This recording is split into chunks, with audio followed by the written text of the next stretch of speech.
Fala, meu povo, como que vocês estão? Estamos com mais um conteúdo, mais uma notícia para vocês, então já deixa o like aí e se inscreve no canal, pessoal, que vai estar ajudando muita gente aí. E hoje estamos aqui com Oeste Sem Filtro, pessoal, todos os créditos ao canal deles, o link tá na descrição e no comentário fixado. E sem enrolações, vamos reagir a esse vídeo. Os Estados Unidos criticou a decisão do ministro Moraes de decretar a prisão domiciliar de Bolsonaro. O escritório informou que o ministro Moraes, já sancionado por violar direitos humanos, estaria usando o poder judiciário para perseguir adversários e intimidar a oposição. O governo americano ainda cobrou que Bolsonaro tenha o direito de se defender e falar. O aviso foi claro: quem apoiar condutas ilegais também será responsabilizado. A deputada pela Flórida, Maria Elvira Salazar, chamou a prisão de injusta. Em uma nota no X, a parlamentar disse que o ministro Moraes abusou do poder ao colocar Bolsonaro em prisão domiciliar sem condenação ou processo legal.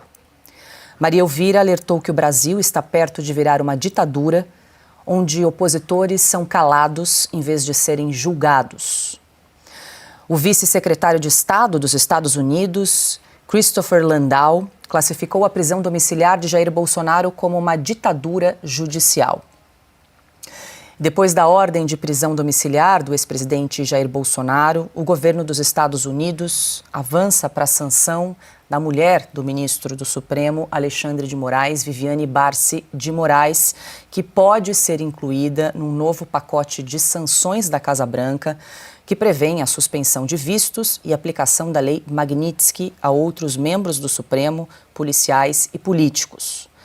A sanção a Viviane seria uma extensão das medidas já aplicadas ao marido, ministro Moraes, e pode impedir que o seu escritório atue com pessoas e empresas ligadas aos Estados Unidos. A informação foi confirmada pelo deputado federal licenciado Eduardo Bolsonaro. Ana, quero te ouvir. A gente trouxe aqui a repercussão internacional, Departamento de Estado, Departamento para Assuntos do Hemisfério Ocidental, você já havia mencionado, também se manifestando sobre a prisão de Bolsonaro, e inclusive você chamou a atenção em português também, né, Ana? E o Christopher Landau, que é o segundo nome do Departamento de Estado, abaixo de Marco Rubio, também se manifestou. Quer dizer, é um gesto importante essa manifestação nas redes sociais em apoio ao ex-presidente, Ana? Muito importante, Paula, porque a reação, além de ter sido também em português, inclusive a embaixada americana também, né, retuitou essas declarações oficiais do Departamento de Estado em português, nós estamos falando de uma reação imediata. Assim que saiu a decretação da prisão domiciliar do presidente Bolsonaro, todos esses perfis, pouquíssimo tempo depois, todos eles foram com a mesma mensagem para a Rede X e dizendo que o Brasil já perdeu a mão na democracia, que não há mais, né, uma democracia no Brasil, e são pessoas muito ligadas ao contexto latino dentro do Departamento de Estado, que é o Marco Rubio, que é a Maria Salazar. Lembrando que a Maria Salazar, ela é coautora daquela lei No Censors in Our Shores Act, sem censores nas nossas costas, uma lei que, inclusive, ali no escopo, né, no corpo da lei, quando a lei foi ser discutida e votada, o nome do ministro Alexandre de Moraes estava ali. Ela é coautora junto com o deputado Darrell Issa, da Califórnia, ali de San Diego, pertinho de mim, e o Christopher Landau. O Christopher Landau é aquele homem que oficialmente abaixo do secretário de Estado Marco Rubio, é aquele que dita praticamente tudo no Departamento de Estado. E é sabido que Marco Rubio também escuta bastante o que Landau diz a respeito do Brasil e da América Latina. Portanto, Paula, não é América Latina. Portanto, Paula, não é um cenário bom para o Brasil, porque nós sabemos que nós estamos falando do ministro Alexandre de Moraes, agora as sanções podem ser estendidas à esposa do ministro, que seria considerado um braço econômico do ministro, mas eles não vão parar por aí. Eles precisam entender que os Estados Unidos agora, sob a administração de Donald Trump, eles voltam para o contexto que o Augusto sempre menciona. É o contexto político e ideológico do cuidado do Ocidente, do cuidado com a expansão do comunismo, do socialismo, das veias dos regimes totalitários. Os Estados Unidos não estão preocupados apenas com as tarifas, a guerra comercial, como o Donald Trump vai trazer um pouco de equilíbrio na guerra comercial, no déficit, no superávit, enfim. Mas o contexto maior no tabuleiro geopolítico. Eles já entenderam que o Brasil de Lula é o Brasil do Hamas, é o Brasil do Irã, da Venezuela, da Nicarágua, de Cuba, dos ditadores africanos. É um Brasil que, se os americanos olharem para as páginas do passado, eles já lutaram contra esse tipo de braço ideológico. E eu repito, Paula, eu não acho que essas sanções, elas devam parar no ministro e na esposa, porque o contexto é muito, muito maior do que o próprio Brasil.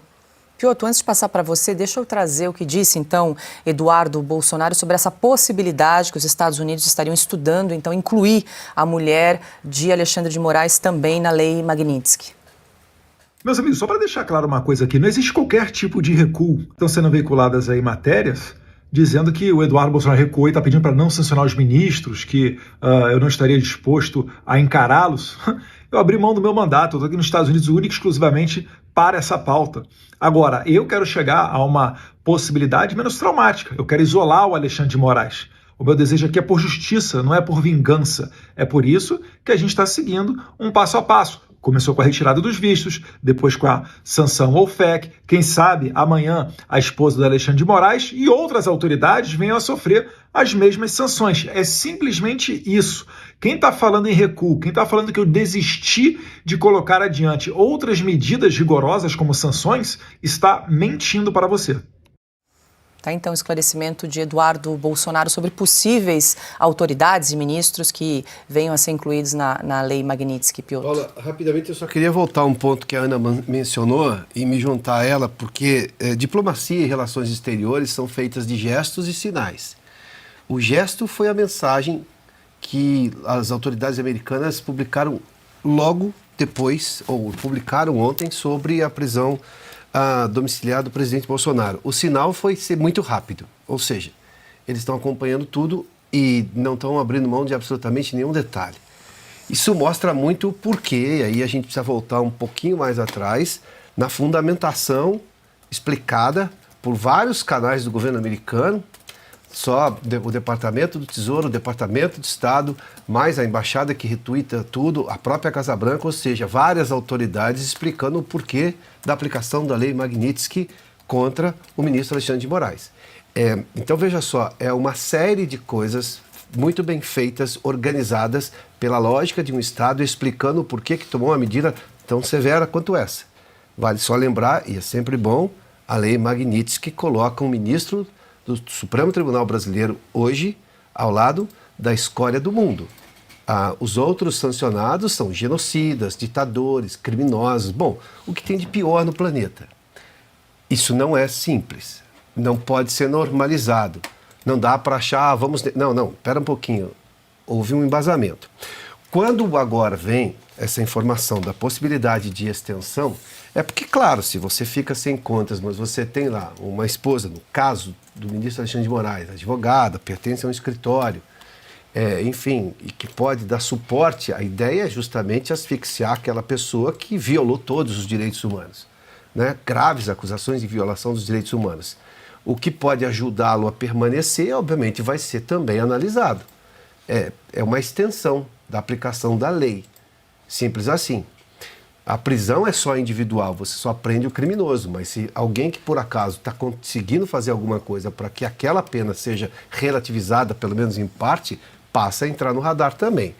Não é uma perseguição a ela especificamente, é ao contexto no qual ela está inserida. Esse é o ponto. No mais, o que a gente vai ver, e tudo indica, veremos, porque é muito claro, se a gente pegar a lógica como tudo foi aplicado, não há ponta sem fechar ali. Ou seja, está tudo muito sendo feito de acordo com a legislação, com ponderação. E, de novo, eu preciso citar aqui a Ana, lá atrás, quando todo mundo falava, quando vai chegar a lei Magnitsky, mas vai ser aplicada logo ou não, enfim. Na ansiedade por se ver soluções para a situação desse país, e a Ana explicava aqui, tudo é feito dentro da lei. É exatamente o que você não vê nas decisões do ministro Alexandre de Moraes contra as pessoas. Agora, eu não estou vendo o Supremo reclamando, incomodado, porque ele atropela o processo, não espera. Não está esperando o julgamento, num caso de um presidente que já não pode, já tem cautelares absurdas e tudo mais. Então, quer dizer, o processo não é à toa, nada é deixado de lado, ou seja, tudo é muito pensado, porque, de novo, a lei tem regras para ser aplicada, eles estão seguindo todas as regras e por isso a aplicaram. Este é o ponto. Quando a gente fala aqui, só para fazer uma menção, o Augusto há pouco disse assim, até 2019 nós tínhamos um país, sim, com seus problemas, mas relativamente normal. Hoje nós não somos sequer previsíveis, porque a gente não tem sequer a garantia da aplicação de uma lei que estava em vigência desde 1988, eu estou falando da Constituição. Os americanos não estão se afastando da lei deles. E aí eles sabem exatamente o que fazer e em que hora fazer. Nós não. Nós temos um Supremo completamente atordoado, sequestrado, até como eu fiz menção, por um único ministro. Em algum momento esses ministros vão ter que reagir, porque isso não vai mudar. Não vai mudar, e neste caso, em que pese o fato, rapidamente, está ferindo a soberania brasileira, enfim, que é, de novo, uma narrativa, nós não estaríamos nisso se a Constituição estivesse sendo seguida. Então, é lamentável que tenha que vir de fora uma pressão para que voltemos à nossa normalidade institucional, à nossa normalidade democrática, de acordo com as nossas leis. Esse é o ponto. Rapidamente, Diga, Paula, só para explicar para a nossa audiência, diferentemente do que a imprensa, eu não digo progressista, né, porque de progresso não tem nada, né, Augusto? A imprensa regressista, esquerdista, enfim, os anti-yankees e tal. O que eles vendem? Eles vendem a narrativa de intromissão o tempo todo, dos americanos são intrometidos. Eu sei que existe uma apreensão e uma ansiedade muito grande por parte de nós brasileiros, porque nós estamos vivendo esse desmando, estamos vivendo sob esse regime de exceção já há alguns anos. No entanto, os americanos eles são muito cuidadosos com as leis e com suas medidas. Eu sei que nós adoraríamos bater na Casa Branca e falar sancionem todos os ministros, sancionem as empresas de televisão que espalharam mentiras, enfim. Isso, em relação a isso, a imprensa, isso não vai acontecer, porque eles respeitam muitíssimo a primeira emenda à Constituição americana e liberdade de expressão eles respeitam até para falar mentira, propagandas, etc.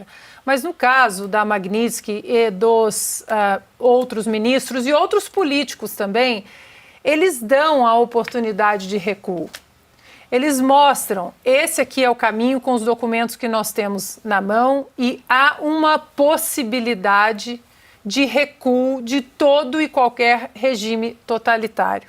Se isso não acontece, eles seguem com as medidas que agora nós sabemos que são pesadas.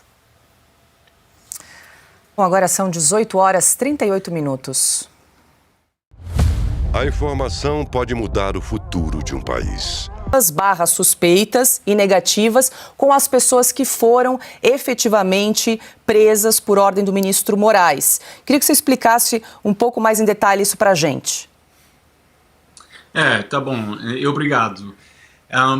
Realmente essa é a continuação da vaza toda anteriormente, mas os documentos são novos e eles revelam que o STF criou, como você explicou, uma força-tarefa secreta e ilegal que usou as postagens de redes sociais dos manifestantes não violentos de 8 de janeiro como justificar investigações e prisões. E os arquivos do 8 de janeiro, eles fornecem evidências do que o ministro Moraes processou excessivamente os manifestantes para inflar as alegações de atividade criminosa e legitimar a afirmação de Lula que o tumulto foi uma tentativa coordenada de golpe. Então, aqui a gente acha que esses arquivos são o chave para entender o teatro que eles criaram no 8 de janeiro, para dar essa percepção. Porque é muito, como vocês sabem, é muito significativo, porque a acusação de golpe é a justificativa de Moraes para impedir Bolsonaro de falar com a imprensa e para exigir que ele permaneça em casa durante a maior parte do tempo. E então, isso aqui é incrível. Ontem era como tipo de confissão de Moraes, de culpa, que ele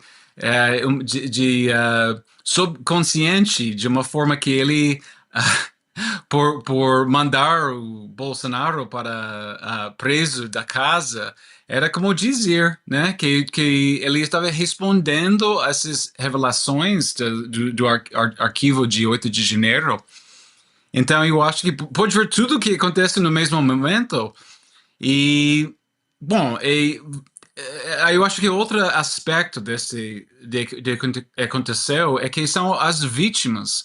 As vítimas eram coisas incríveis. Eu acho que o caso que me toca muito é a situação de uma mulher muito velha, uma avó, que se chama Vildete da Silva Guardia, uma aposentada de 74 anos que se tornou uma das vítimas mais simbólicas do abuso judicial, mesmo com a certidão corrigida, porque o que aconteceu é que ela foi erroneamente sinalizada como positiva.